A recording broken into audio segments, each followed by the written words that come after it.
احمق لوگ کہیں گے کہ مسلمان جس قبلے پر پہلے سے چلے آتے تھے اب اس سے کیوں منہ پھیر بیٹھے؟ تم کہہ دو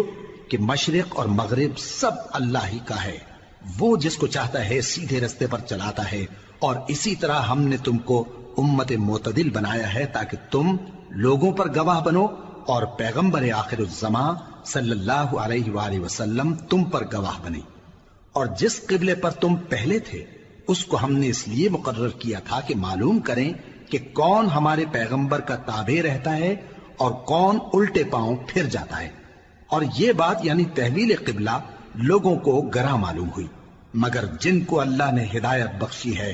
وہ اسے گراں نہیں سمجھتے، اور اللہ ایسا نہیں کہ تمہارے ایمان کو یوں ہی ضائع کر دے۔ اللہ تو لوگوں پر بڑا مہربان ہے، صاحب رحمت ہے۔ اے پیغمبر صلی اللہ علیہ وآلہ وسلم، ہم تمہارا آسمان کی طرف منہ اٹھانا دیکھ رہے ہیں، سو ہم تم کو اسی قبلے کی طرف جس کو تم پسند کرتے ہو منہ کرنے کا حکم دیں گے۔ تو اپنا منہ مسجد حرام یعنی خانہ کعبہ کی طرف پھیر لو، اور تم لوگ جہاں ہوا کرو نماز پڑھنے کے وقت اسی مسجد کی طرف منہ کر لیا کرو۔ اور جن لوگوں کو کتاب دی گئی ہے وہ خوب جانتے ہیں کہ یہ نیا قبلہ ان کے پروردگار کی طرف سے حق ہے، اور جو کام یہ لوگ کرتے ہیں اللہ ان سے بے خبر نہیں۔ اور اگر تم ان اہل کتاب کے پاس تمام نشانیاں بھی لے کر آؤ تو بھی یہ تمہارے قبلے کی پیروی نہ کریں، اور تم بھی ان کے قبلے کی پیروی کرنے والے نہیں ہو، اور ان میں سے بھی بعض کے قبلے کے پیرو نہیں۔ اور اگر تم باوجود اس کے کہ تمہارے پاس علم یعنی اللہ کا حکم آ چکا ہے ان کی خواہشوں کے پیچھے چلو گے تو ظالموں میں ہو جاؤ گے۔ جن لوگوں کو ہم نے کتاب دی ہے وہ ان پیغمبر آخر الزماں صلی اللہ علیہ وآلہ وسلم کو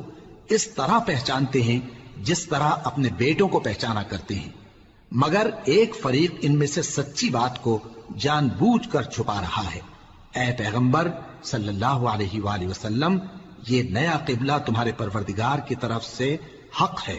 تو تم ہرگز شک کرنے والوں میں نہ ہونا، اور ہر ایک شخص کے لیے ایک سمت مقرر ہے جدھر وہ عبادت کے وقت منہ کیا کرتا ہے، تو تم نیکیوں میں سبقت حاصل کرو۔ تم جہاں ہوگے اللہ تم سب کو جمع کرے گا، بے شک اللہ ہر چیز پر قادر ہے۔ اور تم جہاں سے نکلو نماز میں اپنا منہ مسجد حرام کی طرف کر لیا کرو، بے شبہ یہ تمہارے پروردگار کی طرف سے حق ہے، اور تم لوگ جو کچھ کرتے ہو اللہ اس سے بے خبر نہیں۔ اور تم جہاں سے نکلو مسجد حرام کی طرف منہ کر کے نماز پڑھا کرو، اور مسلمانوں تم جہاں ہوا کرو اسی مسجد کی طرف رخ کیا کرو۔ یہ تاکید اس لیے کی گئی ہے کہ لوگ تم کو کسی طرح کا الزام نہ دے سکیں، مگر ان میں سے جو ظالم ہیں وہ الزام دیں تو دیں، سو ان سے مت ڈرنا اور مجھی سے ڈرتے رہنا، اور یہ بھی مقصود ہے کہ میں تم کو اپنی تمام نعمتیں بخشوں، اور یہ بھی کہ تم راہ راست پر چلو۔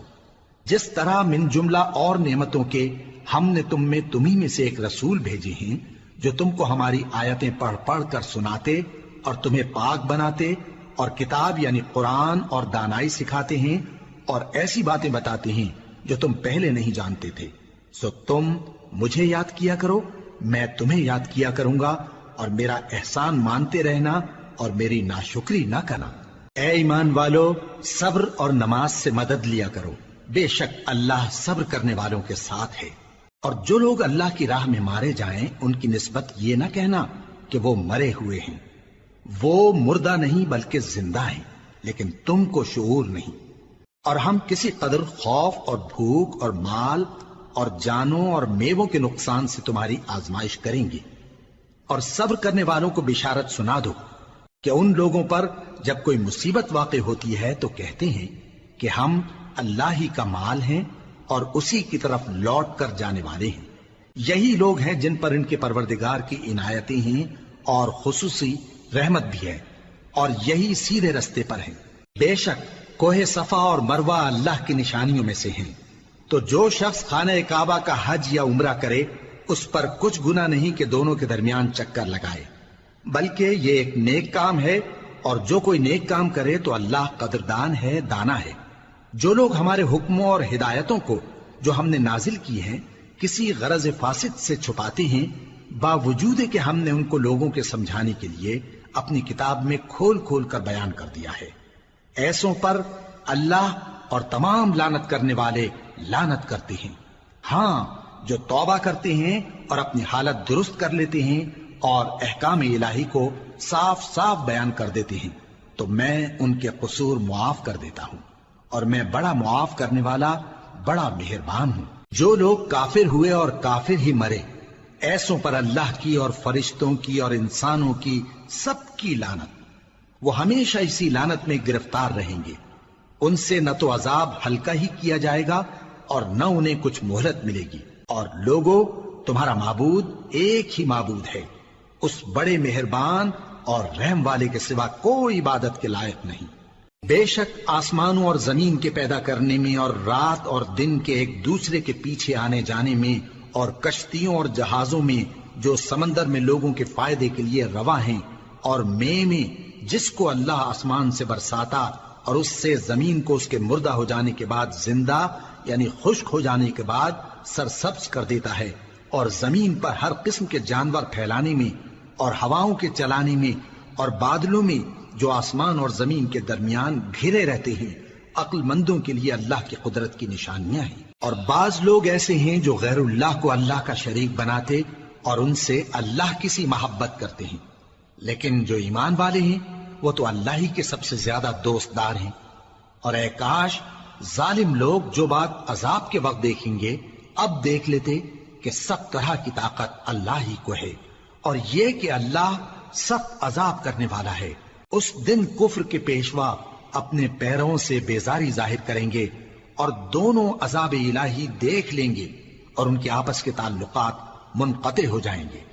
یہ حال دیکھ کر پیروی کرنے والے حسرت سے کہیں گے کہ اے کاش ہمیں پھر دنیا میں جانا نصیب ہو، تاکہ جس طرح یہ ہم سے بیزار ہو رہے ہیں اسی طرح ہم بھی ان سے بیزار ہوں۔ اس طرح اللہ ان کے اعمال حسرت بنا کر دکھائے گا اور وہ دوزخ سے نکل نہیں سکیں گے۔ لوگوں، جو چیزیں زمین میں حلال طیب ہیں وہ کھاؤ، اور شیطان کے قدموں پر نہ چلو، وہ تمہارا کھلا دشمن ہے۔ وہ تو تم کو برائی اور بے حیائی ہی کے کام کرنے کو کہتا ہے، اور یہ بھی کہ اللہ کی نسبت ایسی باتیں کہو جن کا تمہیں کچھ بھی علم نہیں۔ اور جب ان لوگوں سے کہا جاتا ہے کہ جو کتاب اللہ نے نازل فرمائی ہے اس کی پیروی کرو، تو کہتے ہیں نہیں، بلکہ ہم تو اسی چیز کی پیروی کریں گے جس پر ہم نے اپنے باپ دادا کو پایا۔ بھلا اگرچہ ان کے باپ دادا نہ کچھ سمجھتے ہوں اور نہ سیدھے رستے پر ہوں، تب بھی وہ انہی کی تقلید کیے جائیں گے۔ جو لوگ کافر ہیں ان کی مثال اس شخص کی سی ہے جو کسی ایسی چیز کو آواز دے جو پکار اور آواز کے سوا کچھ سن نہ سکے۔ یہ بہرے ہیں، گونگے ہیں، اندھے ہیں کہ کچھ سمجھ ہی نہیں سکتے۔ اے اہل ایمان، جو پاکیزہ چیزیں ہم نے تم کو عطا فرمائی ہیں ان کو کھاؤ، اور اگر اللہ ہی کے بندے ہو تو اس کی نعمتوں کا شکر بھی ادا کرو۔ اس نے تو تم پر بس مرا ہوا جانور اور لہو اور سور کا گوشت اور جس چیز پر اللہ کے سوا کسی اور کا نام پکارا جائے حرام کر دیا ہے۔ ہاں، جو مجبور ہو جائے بشرطے کہ اللہ کی نافرمانی نہ کرے اور حد ضرورت سے باہر نہ نکل جائے، اس پر کچھ گناہ نہیں۔ بے شک اللہ بخشنے والا ہے، رحم کرنے والا ہے۔ جو لوگ اللہ کی کتاب سے ان آیتوں اور ہدایتوں کو جو اس نے نازل فرمائی ہیں چھپاتے اور ان کے بدلے تھوڑی سی قیمت یعنی دنیاوی منفعت حاصل کرتے ہیں، وہ اپنے پیٹوں میں محض آگ بھرتے ہیں۔ ایسے لوگوں سے اللہ قیامت کے دن نہ کلام کرے گا اور نہ ان کو گناہوں سے پاک کرے گا، اور ان کے لیے دکھ دینے والا عذاب ہے۔ یہ وہ لوگ ہیں جنہوں نے ہدایت چھوڑ کر گمراہی اور بخشش چھوڑ کر عذاب خرید لیا۔ یہ آتش جہنم کی کیسی برداشت کرنے والے ہیں۔ یہ اس لیے کہ اللہ نے کتاب سچائی کے ساتھ نازل فرمائی، اور جن لوگوں نے اس کتاب میں اختلاف کیا وہ ضد میں آ کر نیکی سے دور ہو گئے ہیں۔ نیکی یہی نہیں کہ تم مشرق و مغرب کو قبلہ سمجھ کر ان کی طرف منہ کر لو، بلکہ نیکی یہ ہے کہ لوگ اللہ پر اور روز آخر پر اور فرشتوں پر اور اللہ کی کتاب پر اور پیغمبروں پر ایمان لائیں، اور مال باوجود عزیز رکھنے کے رشتہ داروں اور یتیموں اور محتاجوں اور مسافروں اور مانگنے والوں کو دیں، اور گردنوں کے چھڑانے میں خرچ کریں، اور نماز پڑھیں اور زکات دیں، اور جب عہد کر لیں تو اس کو پورا کریں، اور سختی اور تکلیف میں اور جنگ کے وقت ثابت قدم رہیں۔ یہی لوگ ہیں جو ایمان میں سچے ہیں، اور یہی ہیں جو اللہ سے ڈرنے والے ہیں۔ مومنوں، تم کو مقتولوں کے بارے میں قصاص یعنی خون کے بدلے خون کا حکم دیا جاتا ہے، اس طرح پر کہ آزاد کے بدلے آزاد مارا جائے، اور غلام کے بدلے غلام، اور عورت کے بدلے عورت۔ اور اگر قاتل کو اس کے مقتول بھائی کے قصاص میں سے کچھ معاف کر دیا جائے تو وارث مقتول کو پسندیدہ طریق سے قرارداد کی پیروی یعنی مطالبہ خون بہا کرنا اور قاتل کو خوشخوئی کے ساتھ ادا کرنا چاہیے۔ یہ تمہارے پروردگار کی طرف سے تمہارے لیے آسانی اور مہربانی ہے۔ اب جو اس کے بعد زیادتی کرے اس کے لیے دکھ کا عذاب ہے۔ اور اے اہل عقل، حکم قصاص میں تمہاری زندگانی ہے کہ تم قتل و خونریزی سے بچو۔ تم پر فرض کیا جاتا ہے کہ جب تم میں سے کسی کو موت کا وقت آ جائے تو اگر وہ کچھ مال چھوڑ جانے والا ہو تو ماں باپ اور رشتہ داروں کے لیے دستور کے مطابق وصیت کر جائے۔ اللہ سے ڈرنے والوں پر یہ ایک حق ہے۔ پھر جو شخص وصیت کو سننے کے بعد اس کو بدل ڈالے تو اس کے بدلنے کا گناہ انہی لوگوں پر ہے جو اس کو بدلیں، اور بے شک اللہ سنتا جانتا ہے۔ اب اگر کسی کو وصیت کرنے والے کی طرف سے کسی وارث کی طرفداری یا حق تلفی کا اندیشہ ہو تو اگر وہ وصیت کو بدل کر وارثوں میں صلح کرا دے تو اس پر کچھ گناہ نہیں، بے شک اللہ بخشنے والا ہے، رحم والا ہے۔ مومنوں، تم پر روزے فرض کیے گئے ہیں جس طرح تم سے پہلے لوگوں پر فرض کیے گئے تھے تاکہ تم پرہیزگار بنو۔ روزوں کے دن گنتی کے چند روز ہیں، تو جو شخص تم میں سے بیمار ہو یا سفر میں ہو تو دوسرے دنوں میں روزوں کا شمار پورا کر لے۔ اور جو لوگ روزہ رکھنے کی طاقت رکھیں لیکن رکھیں نہیں، وہ روزے کے بدلے محتاج کو کھانا کھلا دیں۔ اور جو کوئی اپنی مرضی سے زیادہ نیکی کرے تو اس کے حق میں زیادہ اچھا ہے، اور اگر سمجھو تو روزہ رکھنا ہی تمہارے حق میں بہتر ہے۔ روزوں کا مہینہ رمضان کا مہینہ ہے جس میں قرآن اول نازل ہوا، جو لوگوں کا رہنما ہے اور جس میں ہدایت کی کھلی نشانیاں ہیں، اور جو حق و باطل کو الگ الگ کرنے والا ہے۔ تو جو کوئی تم میں سے اس مہینے میں موجود ہو چاہیے کہ پورے مہینے کے روزے رکھے، اور جو بیمار ہو یا سفر میں ہو تو دوسرے دنوں میں روزے رکھ کر ان کا شمار پورا کر لے۔ اللہ تمہارے حق میں آسانی چاہتا ہے اور سختی نہیں چاہتا، اور یہ آسانی کا حکم اس لیے دیا گیا ہے کہ تم روزوں کا شمار پورا کر لو، اور اس احسان کے بدلے کہ اللہ نے تم کو ہدایت بخشی ہے تم اس کو بزرگی سے یاد کرو اور اس کا شکر کرو۔ اور اے پیغمبر، جب تم سے میرے بندے میرے بارے میں دریافت کریں تو انہیں معلوم ہو کہ میں تو تمہارے پاس ہی ہوں۔ جب کوئی پکارنے والا مجھے پکارتا ہے تو میں اس کی دعا قبول کرتا ہوں، تو ان کو چاہیے کہ میرے حکموں کو مانیں اور مجھ پر ایمان رکھیں تاکہ نیک رستہ پائیں۔ روزوں کی راتوں میں تمہارے لیے اپنی عورتوں کے پاس جانا جائز کر دیا گیا ہے، وہ تمہاری پوشاک ہیں اور تم ان کی پوشاک ہو۔ اللہ کو معلوم ہے کہ تم ان کے پاس جانے سے اپنے حق میں خیانت کرتے تھے، سو اس نے تم پر مہربانی کی اور تمہاری حرکات سے درگزر فرمائی، تو اب تم کو اختیار ہے کہ ان سے مباشرت کرو۔ اور اللہ نے جو چیز تمہارے لیے لکھ رکھی ہے یعنی اولاد، اس کو اللہ سے طلب کرو اور کھاؤ اور پیو، یہاں تک کہ صبح کی سفید دھاری رات کی سیاہ دھاری سے الگ نظر آنے لگے، پھر روزہ رکھ کر رات تک پورا کرو۔ اور جب تم مسجدوں میں اعتکاف بیٹھتے ہو تو ان سے مباشرت نہ کرو، یہ اللہ کی حدیں ہیں، ان کے پاس نہ جانا۔ اسی طرح اللہ اپنی آیتیں لوگوں کے سمجھانے کے لیے کھول کھول کر بیان فرماتا ہے تاکہ وہ پرہیزگار بنے۔ اور آپس میں ایک دوسرے کا مال ناحق نہ کھاؤ اور نہ اس کو رشوتاً حاکموں کے پاس پہنچاؤ تاکہ لوگوں کے مال کا کچھ حصہ ناجائز طور پر کھا جاؤ، اور اسے تم جانتے بھی ہو۔ اے پیغمبر، لوگ تم سے نئے چاند کے بارے میں دریافت کرتے ہیں کہ گھٹتا بڑھتا کیوں ہے۔ کہہ دو کہ وہ لوگوں کے کاموں کی میعادیں اور حج کے وقت معلوم ہونے کا ذریعہ ہے، اور نیکی اس بات میں نہیں کہ احرام کی حالت میں گھروں میں ان کے پچھواڑے کی طرف سے آؤ، بلکہ نیکوکار وہ ہے جو پرہیزگار ہو، اور گھروں میں ان کے دروازوں سے آیا کرو اور اللہ سے ڈرتے رہو تاکہ کامیاب ہو جاؤ۔ اور جو لوگ تم سے لڑتے ہیں تم بھی اللہ کی راہ میں ان سے لڑو، مگر زیادتی نہ کرنا کہ اللہ زیادتی کرنے والوں کو دوست نہیں رکھتا، اور ان کو جہاں پاؤ قتل کر دو، اور جہاں سے انہوں نے تم کو نکالا ہے یعنی مکے سے، وہاں سے تم بھی ان کو نکال دو۔ اور دین سے گمراہ کرنے کا فساد قتل و خونریزی سے کہیں بڑھ کر ہے، اور جب تک وہ تم سے مسجد حرام یعنی خانہ کعبہ کے پاس نہ لڑیں تم بھی وہاں ان سے نہ لڑنا۔ ہاں اگر وہ تم سے لڑیں تو تم ان کو قتل کر ڈالو، کافروں کی یہی سزا ہے۔ پھر اگر وہ باز آ جائیں تو اللہ بخشنے والا ہے، رحم کرنے والا ہے۔ اور ان سے اس وقت تک لڑتے رہنا کہ فساد نابود ہو جائے اور ملک میں اللہ ہی کا دین غالب ہو جائے۔ پھر اگر وہ فساد سے باز آ جائیں تو ظالموں کے سوا کسی پر زیادتی نہیں کرنی چاہیے۔ ادب کا مہینہ ادب کے مہینے کے مقابل ہے، اور ادب کی چیزیں ایک دوسرے کا بدلہ ہیں۔ پس اگر کوئی تم پر زیادتی کرے تو جیسی زیادتی وہ تم پر کرے ویسی ہی تم اس پر کرو، اور اللہ سے ڈرتے رہو اور جان رکھو کہ اللہ ڈرنے والوں کے ساتھ ہے۔ اور اللہ کی راہ میں مال خرچ کرو اور اپنے آپ کو ہلاکت میں نہ ڈالو، اور نیکی کرو، بے شک اللہ نیکی کرنے والوں کو دوست رکھتا ہے۔ اور اللہ کی خوشنودی کے لیے حج اور عمرے کو پورا کرو، اور اگر راستے میں روک لیے جاؤ تو جیسی قربانی میسر ہو کر دو، اور جب تک قربانی اپنے مقام پر نہ پہنچ جائے سر نہ منڈاؤ۔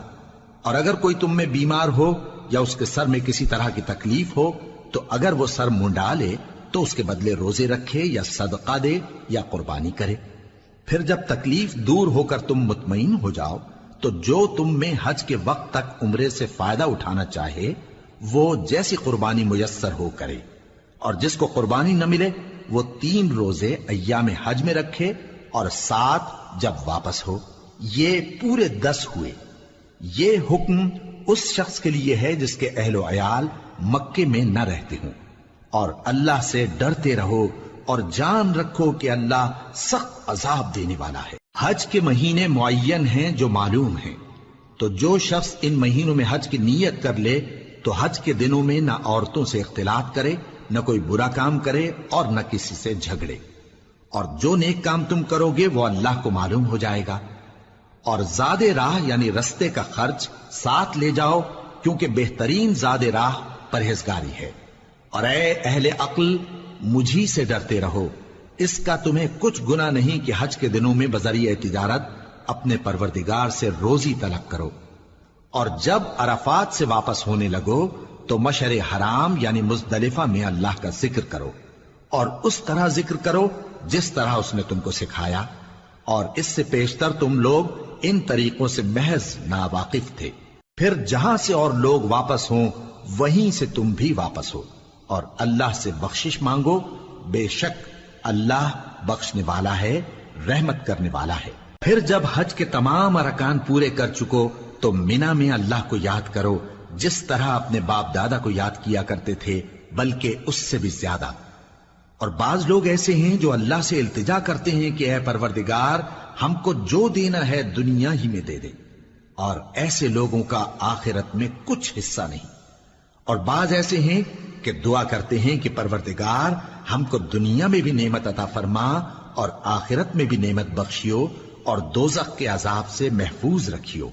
یہی لوگ ہیں جن کے لیے ان کے کاموں کا حصہ یعنی اجر نیک تیار ہے، اور اللہ جلد حساب لینے والا ہے۔ اور قیام منا کے دنوں میں جو گنتی کے دن ہیں اللہ کو یاد کرو۔ اگر کوئی جلدی کرے اور 2 ہی دن میں چل دے تو اس پر بھی کچھ گناہ نہیں، اور جو بات تک ٹھہرا رہے اس پر بھی کچھ گناہ نہیں۔ یہ باتیں اس شخص کے لیے ہیں جو اللہ سے ڈرے، اور تم لوگ اللہ سے ڈرتے رہو اور جان رکھو کہ تم سب اس کے پاس جمع کیے جاؤ گے۔ اور کوئی شخص تو ایسا ہے جس کی گفتگو دنیا کی زندگی میں تم کو دلکش معلوم ہوتی ہے، اور وہ اپنے معافی ضمیر پر یعنی اس بات پر جو اس کے دل میں ہے اللہ کو گواہ بناتا ہے، حالانکہ وہ سخت جھگڑالو ہے۔ اور جب پیٹ پھیر کر چلا جاتا ہے تو زمین میں دوڑتا پھرتا ہے تاکہ اس میں فتنہ انگیزی کرے اور کھیتی کو برباد اور انسانوں اور حیوانوں کی نسل کو نابود کر دے، اور اللہ فتنہ انگیزی کو پسند نہیں کرتا۔ اور جب اس سے کہا جاتا ہے کہ اللہ سے خوف کر تو غرور اس کو گناہ میں پھنسا دیتا ہے، سو اس کو جہنم کافی ہے اور وہ بہت برا ٹھکانہ ہے۔ اور کوئی شخص ایسا ہے کہ اللہ کی خوشنودی حاصل کرنے کے لیے اپنی جان بیچ ڈالتا ہے، اور اللہ بندوں پر بہت مہربان ہے۔ مومنوں، اسلام میں پورے پورے داخل ہو جاؤ اور شیطان کے پیچھے نہ چلو، وہ تو تمہارا کھلا دشمن ہے۔ پھر اگر تم احکام روشن پہنچ جانے کے بعد لڑکھڑا جاؤ تو جان رکھو کہ اللہ غالب ہے، حکمت والا ہے۔ کیا یہ لوگ اسی بات کے منتظر ہیں کہ ان پر اللہ کا عذاب بادل کے سائبانوں میں آ نازل ہو اور فرشتے بھی اتر آئیں اور کام تمام کر دیا جائے؟ اور سب کاموں کا رجوع اللہ ہی کی طرف ہے۔ اے پیغمبر، بنی اسرائیل سے پوچھو کہ ہم نے ان کو کتنی کھلی نشانیاں دیں، اور جو شخص اللہ کی نعمت کو اپنے پاس آنے کے بعد بدل دے تو اللہ سخت عذاب کرنے والا ہے۔ اور جو کافر ہیں ان کے لیے دنیا کی زندگی خوشنما کر دی گئی ہے، اور وہ مومنوں سے تمسخر کرتی ہیں، لیکن جو پرہیزگار ہیں وہ قیامت کے دن ان سے اوپر ہوں گے۔ اور اللہ جس کو چاہتا ہے بے حساب رزق دیتا ہے۔ پہلے تو سب لوگوں کا ایک ہی مذہب تھا، لیکن وہ آپس میں اختلاف کرنے لگے تو اللہ نے ان کی طرف بشارت دینے والے اور ڈر سنانے والے پیغمبر بھیجے، اور ان پر سچائی کے ساتھ کتابیں نازل کی تاکہ جن امور میں لوگ اختلاف کرتے تھے ان کا ان میں فیصلہ کر دے۔ اور اس میں اختلاف بھی انہی لوگوں نے کیا جن کو کتاب دی گئی تھی، باوجود کہ ان کے پاس کھلے ہوئے احکام آ چکے تھے، اور یہ اختلاف انہوں نے صرف آپس کی ضد سے کیا۔ تو جس امر حق میں وہ اختلاف کرتے تھے اللہ نے اپنی مہربانی سے مومنوں کو اس کی راہ دکھا دی، اور اللہ جس کو چاہتا ہے سیدھا رستہ دکھا دیتا ہے۔ کیا تم یہ خیال کرتے ہو کہ یوں ہی بہشت میں داخل ہو جاؤ گے، اور ابھی تم کو پہلے لوگوں کی سی مشکلیں تو پیش آئی ہی نہیں؟ ان کو بڑی بڑی سختیاں اور تکلیفیں پہنچیں، اور وہ صعوبتوں میں ہلا ہلا دیے گئے، یہاں تک کہ پیغمبر اور مومن لوگ جو ان کے ساتھ تھے سب پکار اٹھے کہ کب اللہ کی مدد آئے گی۔ دیکھو اللہ کی مدد ان قریب آیا چاہتی ہے۔ اے نبی، لوگ تم سے پوچھتے ہیں کہ اللہ کی راہ میں کس طرح کا مال خرچ کریں۔ کہہ دو کہ جو چاہو خرچ کرو، لیکن جو مال خرچ کرنا چاہو وہ درجہ بدرجہ اہل استحقاق یعنی ماں باپ کو اور قریب کے رشتہ داروں کو اور یتیموں کو اور محتاجوں کو اور مسافروں کو سب کو دو، اور جو بھلائی تم کرو گے اللہ اس کو جانتا ہے۔ مسلمانوں، تم پر اللہ کے رستے میں لڑنا فرض کر دیا گیا ہے، اور وہ تمہیں ناگوار تو ہوگا، مگر عجب نہیں کہ ایک چیز تم کو بری لگے اور وہ تمہارے حق میں بھلی ہو، اور عجب نہیں کہ ایک چیز تم کو بھلی لگے اور وہ تمہارے لیے مضر ہو، اور ان باتوں کو اللہ ہی بہتر جانتا ہے اور تم نہیں جانتے۔ اے پیغمبر، لوگ تم سے عزت والے مہینوں میں لڑائی کرنے کے بارے میں دریافت کرتے ہیں، کہہ دو کہ ان میں لڑنا بڑا گناہ ہے، اور اللہ کی راہ سے روکنا اور اس سے کفر کرنا اور مسجد حرام یعنی خانہ کعبہ میں جانے سے بند کرنا اور اہل مسجد کو اس میں سے نکال دینا جو یہ کفار کرتے ہیں، اللہ کے نزدیک اس سے بھی زیادہ گناہ ہے،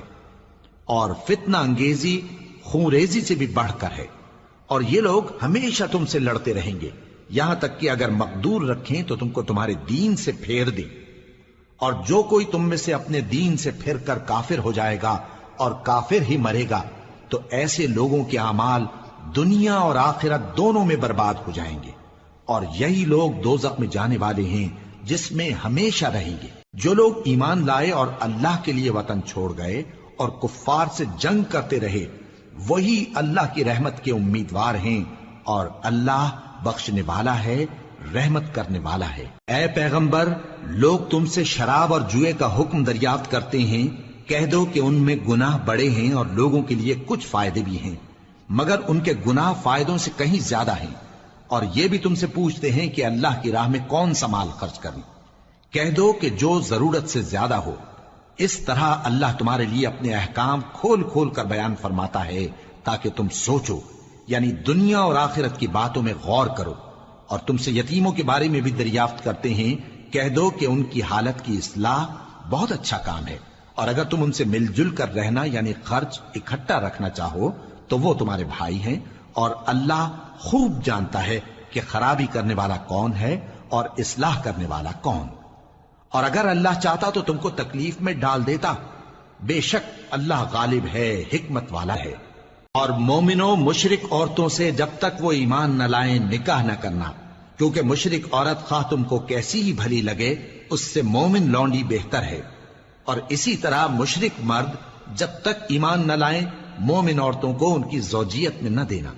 کیونکہ مشرک مرد سے خواہ وہ تم کو کیسا ہی بھلا لگے مومن غلام بہتر ہے۔ یہ مشرک لوگوں کو دوزخ کی طرف بلاتی ہیں، اور اللہ اپنی مہربانی سے بہشت اور بخشش کی طرف بلاتا ہے، اور اپنے حکم لوگوں سے کھول کھول کر بیان کرتا ہے تاکہ نصیحت حاصل کریں۔ اور تم سے حیض کے بارے میں دریافت کرتے ہیں، کہہ دو وہ تو نجاست ہے، سو ایام حیض میں عورتوں سے کنارہ کش رہو،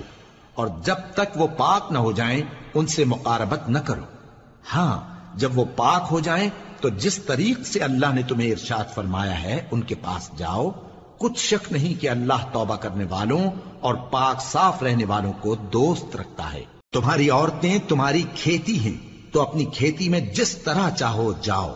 اور اپنے لیے نیک عمل آگے بھیجو، اور اللہ سے ڈرتے رہو، اور جان رکھو کہ ایک دن تمہیں اس کے روبرو حاضر ہونا ہے۔ اور اے پیغمبر ایمان والوں کو بشارت سنا دو، اور اللہ کے نام کو اس بات کا ہیلا نہ بنانا کہ اس کی قسمیں کھا کھا کر سلوک کرنے اور پرہیزگاری کرنے اور لوگوں میں صلح و سازگاری کرانے سے رک جاؤ، اور اللہ سب کچھ سنتا ہے جانتا ہے۔ اللہ تمہاری لغو قسموں پر تم سے مواخذہ نہیں کرے گا، لیکن جو قسمیں تم قصد دلی سے کھاؤ گے ان پر مواخذہ کرے گا، اور اللہ بخشنے والا ہے بردبار ہے۔ جو لوگ اپنی عورتوں کے پاس جانے کی قسم کھا لیں ان کو 4 مہینے تک انتظار کرنا چاہیے۔ اگر اس عرصے میں قسم سے رجوع کر لیں تو اللہ بخشنے والا ہے، مہربان ہے، اور اگر طلاق کا ارادہ کر لیں تو بھی اللہ سنتا ہے جانتا ہے۔ اور طلاق والی عورتیں 3 حیض تک اپنے تئیں روکے رہیں، اور اگر وہ اللہ اور روز قیامت پر ایمان رکھتی ہیں تو ان کو جائز نہیں کہ اللہ نے جو کچھ ان کے شکم میں پیدا کیا ہے اس کو چھپائیں، اور ان کے خاوند اگر پھر موافقت چاہیں تو اس مدت میں وہ ان کو اپنی زوجیت میں لے لینے کے زیادہ حقدار ہیں۔ اور عورتوں کا حق مردوں پر ویسا ہی ہے جیسے دستور کے مطابق مردوں کا حق عورتوں پر ہے، البتہ مردوں کو عورتوں پر 1 درجہ فضیلت ہے،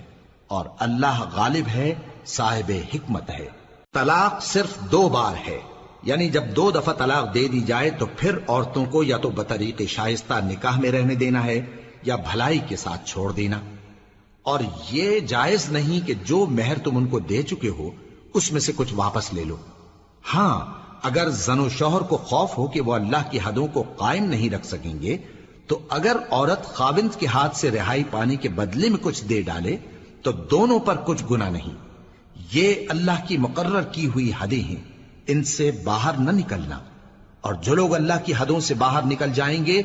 وہ گناہگار ہوں گے۔ پھر اگر شوہر 2 طلاقوں کے بعد تیسری طلاق عورت کو دے دے تو اس کے بعد جب تک عورت کسی دوسرے شخص سے نکاح نہ کر لے اس پہلے شوہر پر حلال نہ ہوگی۔ ہاں اگر دوسرا خاوند بھی طلاق دے دے اور عورت اور پہلا خاوند پھر ایک دوسرے کی طرف رجوع کر لیں تو ان پر کچھ گناہ نہیں، بشرطے کہ دونوں یقین کریں کہ اللہ کی حدوں کو قائم رکھ سکیں گے، اور یہ اللہ کی حدیں ہیں، ان کو وہ ان لوگوں کے لیے بیان فرماتا ہے جو علم رکھتے ہیں۔ اور جب تم عورتوں کو 2 دفعہ طلاق دے چکو اور ان کی عدت پوری ہو جائے تو انہیں یا تو حسن سلوک سے نکاح میں رہنے دو یا بطریق شائستہ رخصت کر دو، اور اس نیت سے ان کو نکاح میں نہ رہنے دینا چاہیے کہ انہیں تکلیف دو اور ان پر زیادتی کرو، اور جو ایسا کرے گا وہ اپنا ہی نقصان کرے گا۔ اور اللہ کے احکام کو ہنسی اور کھیل نہ بناؤ، اور اللہ نے تم کو جو نعمتیں بخشی ہیں اور تم پر جو کتاب اور دانائی کی باتیں نازل کی ہیں جن سے وہ تمہیں نصیحت فرماتا ہے ان کو یاد کرو، اور اللہ سے ڈرتے رہو، اور جان رکھو کہ اللہ ہر چیز سے واقف ہے۔ اور جب تم عورتوں کو طلاق دے چکو اور ان کی عدت پوری ہو جائے تو ان کو اپنے شوہروں کے ساتھ جب وہ آپس میں جائز طور پر راضی ہو جائیں نکاح کرنے سے مت روکو۔ اس حکم سے اس شخص کو نصیحت کی جاتی ہے جو تم میں اللہ اور روز آخر پر یقین رکھتا ہے، یہ تمہارے لیے نہایت خوب اور بہت پاکیزگی کی بات ہے، اور اللہ جانتا ہے اور تم نہیں جانتے۔ اور مائیں اپنے بچوں کو پورے 2 سال دودھ پلائیں یہ حکم اس شخص کے لیے ہے جو پوری مدت تک دودھ پلوانا چاہے، اور دودھ پلانے والی ماؤں کا کھانا اور کپڑا دستور کے مطابق باپ کے ذمے ہوگا۔ کسی شخص کو اس کی طاقت سے زیادہ تکلیف نہیں دی جاتی، تو یاد رکھو کہ نہ تو ماں کو اس کے بچے کے سبب نقصان پہنچایا جائے اور نہ باپ کو اس کی اولاد کی وجہ سے نقصان پہنچایا جائے، اور اسی طرح نان و نفقہ بچے کے وارث کے ذمے ہے۔ اور اگر دونوں یعنی ماں باپ آپس کی رضامندی اور صلاح سے بچے کا دودھ چھڑانا چاہیں تو ان پر کچھ گناہ نہیں، اور اگر تم اپنی اولاد کو دودھ پلوانا چاہو تو تم پر کچھ گناہ نہیں، بشرطے کہ تم دودھ پلانے والیوں کو دستور کے مطابق ان کا حق جو تم نے دینا کیا تھا دے دو، اور اللہ سے ڈرتے رہو اور جان رکھو کہ جو کچھ تم کرتے ہو اللہ اس کو دیکھ رہا ہے۔ اور جو لوگ تم میں سے مر جائیں اور عورتیں چھوڑ جائیں تو وہ عورتیں 4 مہینے اور 10 دن اپنے آپ کو روکے رہیں، اور جب یہ عدت پوری کر چکیں اور اپنے حق میں پسندیدہ کام یعنی نکاح کر لیں تو تم پر کچھ گناہ نہیں، اور اللہ تمہارے سب کاموں سے واقف ہے۔ اگر تم اشارے کنائے میں عورتوں کو نکاح کا پیغام بھیجو یا نکاح کی خواہش کو اپنے دلوں میں مخفی رکھو تو تم پر کچھ گناہ نہیں۔ اللہ کو معلوم ہے کہ تم ان سے نکاح کا ذکر کرو گے، مگر ایام عدت میں اس کے سوا کے دستور کے مطابق کوئی بات کہہ دو، پوشیدہ طور پر ان سے قول و قرار نہ کرنا، اور جب تک عدت پوری نہ ہو لے نکاح کا پختہ ارادہ نہ کرنا، اور جان رکھو کہ جو کچھ تمہارے دلوں میں ہے اللہ کو سب معلوم ہے، تو اس سے ڈرتے رہو اور جان رکھو کہ اللہ بخشنے والا ہے، حلم والا ہے۔ اور اگر تم عورتوں کو ان کے پاس جانے یا ان کا مہر مقرر کرنے سے پہلے طلاق دے دو تو تم پر کچھ گناہ نہیں، ہاں ان کو دستور کے مطابق کچھ خرچ ضرور دو، یعنی مقدور والا اپنے مقدور کے مطابق دے اور تنگ دست اپنی حیثیت کے مطابق۔ نیک لوگوں پر یہ ایک طرح کا حق ہے۔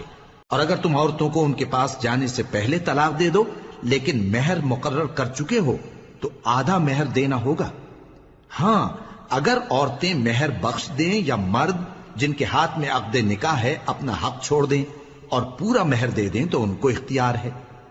اور اگر تم مرد لوگ ہی اپنا حق چھوڑ دو تو یہ پرہیزگاری کی بات ہے، اور آپس میں بھلائی کرنے کو فراموش نہ کرنا۔ کچھ شک نہیں کہ اللہ تمہارے سب کاموں کو دیکھ رہا ہے۔ مسلمانوں، سب نمازیں خصوصاً بیچ کی نماز یعنی نماز عصر پورے اہتمام کے ساتھ ادا کرتے رہو اور اللہ کے آگے ادب سے کھڑے رہا کرو۔ پھر اگر تم خوف کی حالت میں ہو تو پیادے یا سوار جس حال میں ہو نماز پڑھ لو۔ پھر جب امن و اطمینان ہو جائے تو جس طریق سے اللہ نے تم کو سکھایا ہے جو تم پہلے نہیں جانتے تھے اللہ کو یاد کرو۔ اور جو لوگ تم میں سے مر جائیں اور عورتیں چھوڑ جائیں وہ اپنی عورتوں کے حق میں وصیت کر جائیں کہ ان کو 1 سال تک خرچ دیا جائے اور گھر سے نہ نکالی جائیں۔ ہاں اگر وہ خود گھر سے چلی جائیں اور اپنے حق میں پسندیدہ کام یعنی نکاح کر لیں تو تم پر کچھ گناہ نہیں، اور اللہ زبردست ہے، حکمت والا ہے۔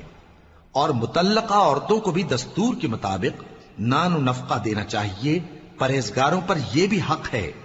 اسی طرح اللہ اپنے احکام تمہارے لیے بیان فرماتا ہے تاکہ تم سمجھو۔ بھلا تم نے ان لوگوں کو نہیں دیکھا جو شمار میں ہزاروں ہی تھے اور موت کے ڈر سے اپنے گھروں سے نکل بھاگے تھے، تو اللہ نے ان کو حکم دیا کہ مر جاؤ، پھر ان کو زندہ بھی کر دیا۔ کچھ شک نہیں کہ اللہ لوگوں پر مہربانی رکھتا ہے، لیکن اکثر لوگ شکر نہیں کرتے۔ اور مسلمانوں، اللہ کی راہ میں جہاد کرو اور جان رکھو کہ اللہ سب کچھ سنتا ہے، سب کچھ جانتا ہے۔ کون ہے کہ اللہ کو قرض حسنہ دے کہ وہ اس کے بدلے اس کو کئی گنا زیادہ دے گا، اور اللہ ہی روزی کو تنگ کرتا اور وہی اسے کشادہ کرتا ہے، اور تم اسی کی طرف لوٹ کر جاؤ گے۔ بھلا تم نے بنی اسرائیل کی ایک جماعت کو نہیں دیکھا جس نے موسیٰ کے بعد اپنے پیغمبر سے کہا کہ آپ ہمارے لیے ایک بادشاہ مقرر کر دیں تاکہ ہم اللہ کی راہ میں جہاد کریں؟ پیغمبر نے کہا کہ اگر تم کو جہاد کا حکم دیا جائے تو ایسا تو نہیں کہ لڑنے سے پہلو تہی کرو۔ وہ کہنے لگے کہ ہم اللہ کی راہ میں کیوں نہ لڑیں گے جبکہ ہم وطن سے خارج اور بال بچوں سے جدا کر دیے گئے۔ پھر جب ان کو جہاد کا حکم دیا گیا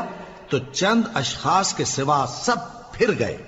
اور اللہ ظالموں سے خوب واقف ہے۔ اور پیغمبر نے ان سے یہ بھی کہا کہ اللہ نے تم پر طالوت کو بادشاہ مقرر فرمایا ہے، وہ بولے کہ اسے ہم پر بادشاہی کا حق کیوں کر ہو سکتا ہے؟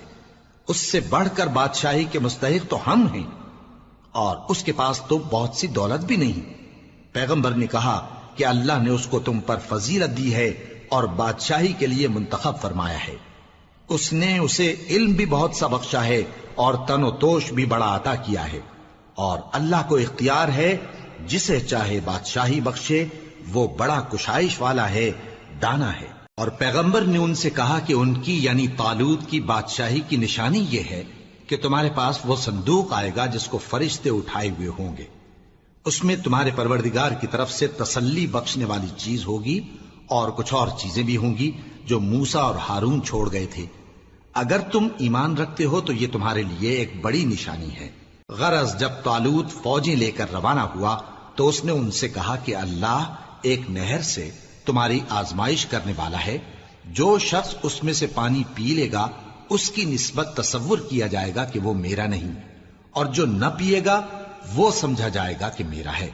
ہاں اگر کوئی ہاتھ سے چلو بھر پانی لے لے تو خیر۔ جب وہ لوگ نہر پر پہنچے تو چند آدمیوں کے سوا سب نے پانی پی لیا۔ پھر جب طالوت اور مومن لوگ جو اس کے ساتھ تھے نہر کے پار ہو گئے تو کہنے لگے کہ آج ہم میں جالوت اور اس کے لشکر سے مقابلہ کرنے کی طاقت نہیں۔ جو لوگ یقین رکھتے تھے کہ ان کو اللہ کے روبرو حاضر ہونا ہے، وہ کہنے لگے کہ بسا اوقات تھوڑی سی جماعت نے اللہ کے حکم سے بڑی جماعت پر فتح حاصل کی ہے، اور اللہ ثابت قدم رہنے والوں کے ساتھ ہے۔ اور جب وہ لوگ جالوت اور اس کے لشکر کے مقابل میں آئے تو اللہ سے دعا کی کہ اے پروردگار، ہم پر صبر کے دہانے کھول دے اور ہمیں لڑائی میں ثابت قدم رکھ اور لشکر کفار پر فتح یاب کر۔ تو طالوت کی فوج نے اللہ کے حکم سے ان کو شکست دے دی، اور داؤد نے جالوت کو قتل کر ڈالا، اور اللہ نے ان کو بادشاہی اور دانائی بخشی اور جو کچھ چاہا سکھایا۔ اور اگر اللہ لوگوں کو ایک دوسرے پر چڑھائی اور حملہ کرنے سے نہ ہٹاتا رہتا تو کرۂ ارض تباہ ہو جاتا، لیکن اللہ اہل عالم پر بڑا مہربان ہے۔ یہ اللہ کی آیتیں ہیں جو ہم تم کو سچائی کے ساتھ پڑھ کر سناتے ہیں، اور اے محمد صلی اللہ علیہ وآلہ وسلم تم بلا شبہ پیغمبروں میں سے